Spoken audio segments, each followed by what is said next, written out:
شیراني صاحب خبره ده چې پایڅه پورته کړي لاندې پتلون وي او چې په دغه پرېله کې بیا طالب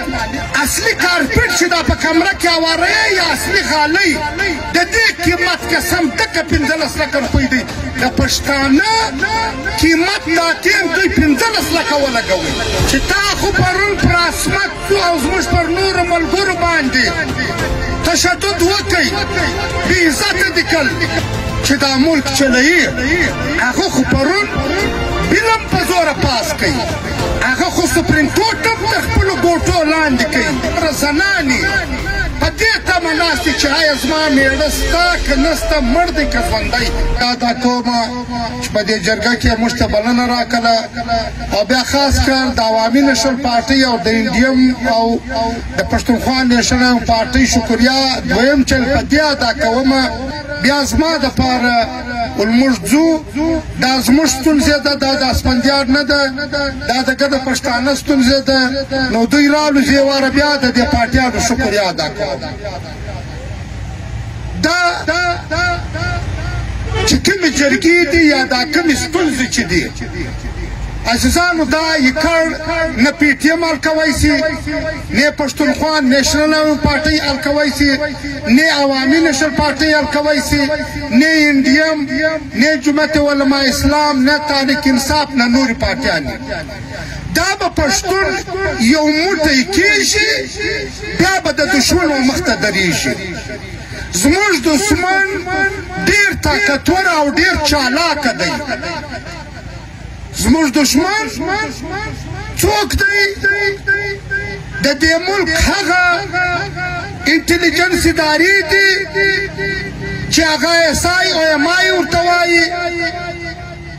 اف سی دا غواړي دا چې پښتانه دستو ګریبان سي او پښتانه خپل د خپله سره اخته سي او دا جرګه چې اسفندیار راغوښتې ده په کار خو دا و چې دی د دا ګردو پارټیانو سره کښېنستلی و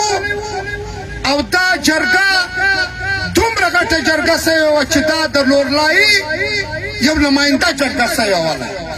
خو بیا هم دې رایه درست آیا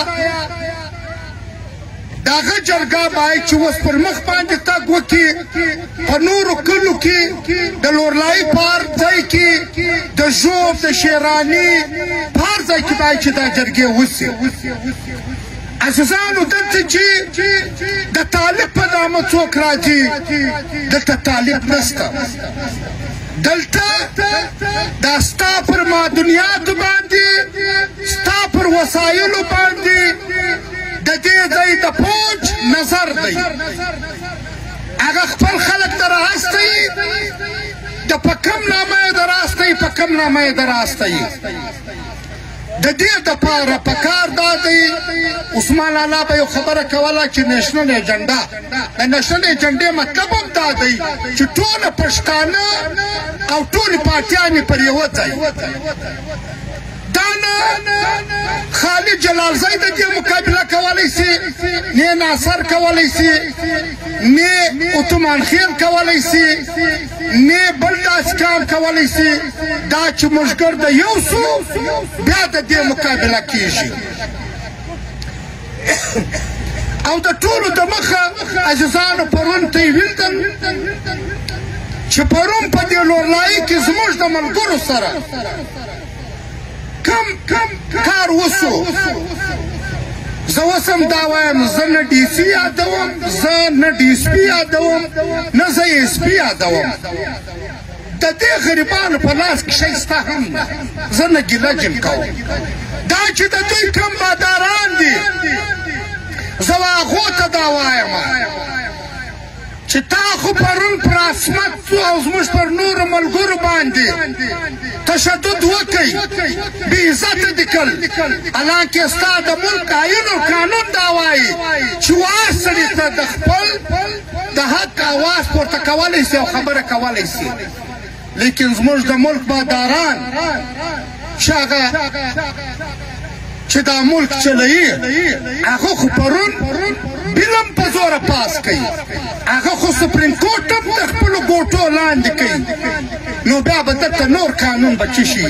که په کوم قانون کې کوله بیا هغه قانون چې دی دا یې مني او په کوم قانون کې د ده ګټه نه وي بیا قانون دی نه مني عزیزانو ته یې ودې ته سوچ وکړئ د پښتانه دا اوس په پښتون قامي عدالت یا په پښتون قامي جرګه کې چې ستاسو د لورلايي نماینده نعمت الله جلالزی دی دی په خپله پکښې و زه خو نظربند وم تللی هم نه یم دا یو ډیټه پیش کړه هغه ډیټه کې نور خو بیخي غټه ډیټه ده خو یو شی یې زه تاسو ته به دغه کومه چې په هغه ډیټه کې دوی دغه لا دغه کړل چې دومره زنانې په دې تمه ناستې چې آیا زما مېړه سته که نه سته مړ دی که ژوندی دی لیکن د هغه باوجوده دا پوج یا دا کومې ادارې چې دی چې دا ملک چلوي که څه په دې خبرې کې چوپ نه وي د دې ستا پر وسایلو باندې نظر دی ستا پر کرومایټ ستا په کولا نن یې تا ته په ارنایو په دوکیو دا کیسال جوړ کړی دی ولمه ورځ په دوکۍ کې 21 مزدوران شهیدان سولو تر نن یې چا قاتل نه دی معلوم کړی او عجب کیسه ده د پښتنو په لکونو انسانان مړه سولو په دا ډیټه کې دا هم بیان سولو چې په فلسطین کې دومره انسانان نه دي مړه سوي څومره چې د پښتانه قام غ مړه سوي دي حالانکه په فلسطین کې څومره ظلم روان دی هره ورځ بمبارۍ اسرائیل پر کوي لیکن ستا د پښتانه مرګونه در هغه زیات وو لیکن بیا پښتانه پر دې باندې اتفاق و اتحاد نه کوي عزیزانو د اتفاق و د اتحاد وخت دی زموږ مسلې اسمبلی نه سي حل کولی کنې اسمبلی د ممبران تللي دي خوله یې په اخور کې ده آیا هغه نن دا خبره کوي چې په دا غره کې طالبان راغلي دي یا په دا غره کې اپسي راغلی ده د شیراني صاحب خبره ده چې پایڅه پورته کې لاندې پتلون وي او چې په هغه پریله کې بیا طالب په دا ایران پر ماډل باندې پر یوه ورځ باندې 2,500 افغانان یې شهیدان کړلو چا پر دې باندې خبره نه ده کړې 2,500 جنازې ډېر غټ شی دی دا ماځ په خوله یادېږي 21 جنازې چې د دوکۍ وځي دا ډېر غټ شی دی اصلي کارپټ چې دا په کمره کې اواره یا اصلي غالۍ د دې قیمت قسم دکه 15 لکه روپۍ دی د پښتانه قیمت دا ټیم دوی 15 لکه ولګوي زموږ نمایندګانو ډېر په فخر ویل ور 15 لکه روپۍ موږ به دا شهیدانو ته ورکوو هیا سړی به دا سوال ځینې وکړي چې دا کم نمایندګان راغلي وو چې دا اعلان یې کوي چې زه به تا ته 13 لکه درکړم ستا یو نازولی راته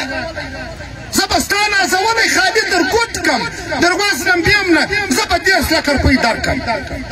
21 لکه مزدوران مړه دي زه نن دا اعلان ورته کوم ماته دې دا کوم نمایندګان چې ولاړو دا د خپل یو زوی یا خپل یو ورور دې ماته راکړي زه 13 لکه روپۍ په هغه ساعت کې ورکوم زه خالي ورکړم وزنم یم نه دوی دې تکړس رادس تا د پښتانه د سر قیمت 15 لکه لګولی دی زما قیمت 15 لکه دی بیا هم دلته خلک خبرې کوي بیا هم دلته خلک خبرې کوي چې موږ پښتانه یو آیا چې زما عثمان لالا مړ کېدی د نن قاتل معلوم دی آیا چې زما عارف وزیر مړ کېدی د نن قاتل معلوم دی چې زما ارمان لوړی مړ کېدی د نن قاتل معلوم دی په درجنو د بابړې د میدان سیواخې په بابړه کې په یوه ورځ باندې 618 کسان مړه سولو دا هغه پوج چې بیا یې مړی چاته ورکوئ وایي ورته ویلې وو چې پر کومه ګولۍ مړ سوی دی د دې قیمت ادا که خپل مړی یوسه دا هغه پوج دی ستا هېڅ وارث نشته ته چې هر ځای مړ کړې مړی کړې نو د دې دپاره بیا په کار څه شي دی د دې دپاره په کار دا دی چې پښتانه د اتفاق او اتحاد وکړي د ځایو د خیالۍ دې ووځي پښتانه دې پر یوه ځای سي یو موټی دې سي چې موږ د ځایو د خیالۍ او پر یوه اجنډه یو سوي نه یو عزیزانو دا وطن د موږ څه پاته دی